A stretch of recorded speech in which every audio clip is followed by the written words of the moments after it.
Hello வணக்கம், இது உங்கள் சிவி ஜோன். எல்லாரும் எப்படி இருக்கீங்க? இப்போ பார்த்தீங்கன்னா ஒரு சோகமான ஒரு விஷயம் நடக்குது பிக் பாஸ் வீட்டுக்குள்ளே. என்னென்னா, ஆர்னவ் வரும்போதே வந்துட்டு ஒரு பெரிய வில்லன் மாதிரி வந்து தோற்றத்தோடு உள்ளே வந்துட்டு துப்பாக்கி எடுத்து சுடுற மாதிரிலாம் வந்தார்.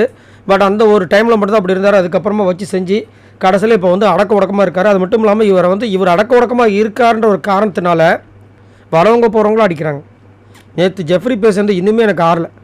ஏன்னா அவங்க வந்து ராஜே சொல்கிறது ஜோடியாக வந்துட்டு ஆணும் பெண்ணும் வரணும்னா விஷால் கூட வந்துட்டு ஆர்னவை சேர்த்து விடுங்கன்னு சொன்ன விஷயங்கள் நிறைய இடங்களில் வந்துட்டு அந்த குரூப் ரொம்ப ஓவராக வந்து தாக்கிட்டே இருக்காங்க. இப்போ மனசை வந்துட்டு அப்படியே உடஞ்சி அழுகுறாப்புல. இவருக்கு வந்து அதுவும் இல்லாமல் இவர் ஒரு பெரிய ஹைலைட் என்னென்னா, அன்ஷிதாவால் தான் இவ்வளோ பிரச்சனையும் இவருக்கு வந்தது. 2 பேர் மேலேயும் இருக்குது, சரிங்களா? 2 பேருமே தவறு இருக்குது. ஆனால் உள்ளே வந்து அன்ஷிதா டக்குன்னு என்ன பண்ணாங்க, விஷால் பக்கம் போனாங்க பாருங்கள். அது இன்னும் அவருக்கு வந்து ஒரு பெரிய ஒரு பாதிப்பு ஏற்படுத்திருச்சு. அதனால் இன்னும் அதை வந்து தாங்க முடியாமல், ஏன்னா நேற்று வந்துட்டு அன்ஷிதா உள்ள என்ட்ரி கொடுக்கும்போது ரொம்ப எதிர்பார்த்தார். வந்து பேசுவாங்க பார்த்துட்டே இருந்தார், சிரிச்சிட்டே இருந்தார். வந்து சும்மா கை கொடுத்துட்டு போயிட்டு அவர் முன்னாடியே போயிட்டு விஷாலை ஒரு அக்பலாங்க பாருங்கள், முஞ்சிதா ஜோலி அப்படியே ஒரு மாதிரி ஆகிட்டார். இப்போ என்னன்னா ரொம்ப அப்படியே ஃபீல் பண்ணி அழுகுறாரு. என்ன சொல்லி அழுறாரு அப்படின்னா, சார் நான் எதுவுமே பண்ணாமல் நான் நிறைய அனுபவிக்கிறேன் சார் அப்படின்றாரு. ஒன்றும் புரியல. ஏன்னா அன்ஷிதா இந்த மாதிரி தான் வந்து ஒரு சில விஷயங்கள் உடச்சி அழுது சொல்லும்போது நம்மளுக்கு நிறைய விஷயங்கள் தெரிய வரும். பார்த்தா கடைசியில் அவங்களோட ட்ரூ ஃபேஸ் நம்மளுக்கு தெரிய வந்துச்சு. ரொம்ப அதிகப்படியான போய் பேசியிருந்தாங்க.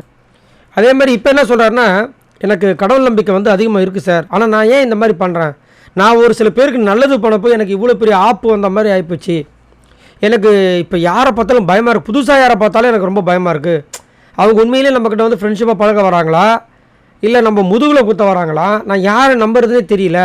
ஏன்னா நான் எதுவுமே பண்ணாததுக்கு இவ்வளோ பெரிய தண்டனை நான் ஏன் அனுபவிக்கணும்? இதனால் என் ஃபேமிலியில் எல்லாருமே வந்து கஷ்டப்படுறாங்க. ஃபுல்லாக என்னை வந்துட்டு வாட்டி வதைச்சி எடுக்கிறாங்க அப்படின்போது அப்படியே ரொம்ப அப்படியே வருத்தப்பட்டு ரொம்ப கண்கலங்கி அழுகுறாரு. ஆனால் அவர் வந்து வெளியில் வந்து எவ்வளோ பெரிய கான்ட்ரவர்சி இவருக்கும் மனுஷதாக்கும் நடந்துச்சு நம்ம எல்லாருமே பார்த்துட்டு தான் இருந்தோம் வச்சுக்கோங்களேன். இன்னுமே அருணவ் நிறைய பேர் திட்ட தான் செய்கிறாங்க. பட் இந்த பிக் பாஸ் வீட்டுக்குள்ளே பார்த்தீங்கன்னா அவர் வந்துட்டு அதுக்கு இவர் திட்டு வாங்குறாரோ அப்படி கேட்டிங்கன்னா கிடையாது. ரொம்ப இலக்காரமாக வந்துட்டு, அதுவும் ஜெஃப்ரியெலாம் வந்து ரொம்ப டூ மச்சாக பிகப் பண்ணுறப்போல. அவர் அளவுக்கு இவர் இறங்கினார்னா என்ன ஆகும்? அது வந்து தேவையில்லாமல் இன்னைக்கு காலை கூட ஜெஃப்ரி வந்து ஒரு விஷயத்த பண்ணார். காதை குடஞ்சிட்டு தூக்கி விசில் அடிக்கிறார். எவ்வளோ கொடுமையான ஒரு கேவலமான செயல்படுங்க. யாராவது கையில் வந்து அந்த பட்ஸை கையில் வைக்கிறதுக்கு ரொம்ப ஒரு மாதிரி ஐயரவாக இருக்கும். அதே நம்மளுக்கு ஒரு மாதிரி அருவருப்பாக இருக்கும். அது நைஸாக என்ன பண்ண மறைப்பாங்க, ஐயோ இதை போய் எல்லாரும் முன்னாடி காமிக்கிறமான்னு. ஏன்னா அது ஒரு அழுக்கு. அதை வந்து தொடச்சிட்டு அப்போ அதை யோசிக்கும் போது ஒரு மாதிரி இருக்குது, வாக்குன்ற மாதிரி இருக்குது. சரி, இங்கே வந்து இந்த மாதிரி ஆர்னோ வந்து ஃபீல் பண்ணி ரொம்ப அழுகுறாரு. அப்போ ரஞ்சித் என்ன சொல்கிறாருன்னா, தீதும் நன்றும் பிறர் தர வாரா அப்படின்னு சொல்கிறாரு. நல்ல ஒரு சூப்பரான ஒரு இடத்த கரெக்டான ஒரு டயலாகை சொன்னார். நல்ல ஒரு விஷயம். அதே மாதிரி நீங்கள் முதல் ட்ரஸ்ட்டு பண்ணாதீங்க. நீங்கள் ட்ரஸ்ட்டு பண்ணி நம்பிக்கிறீங்களா, அதுதான் உங்களுக்கு பிரச்சனையாக வருது. அது பண்ணும்போது கரெக்டாக பண்ணுங்கன்ற மாதிரி அவரும் சொல்கிறாரு.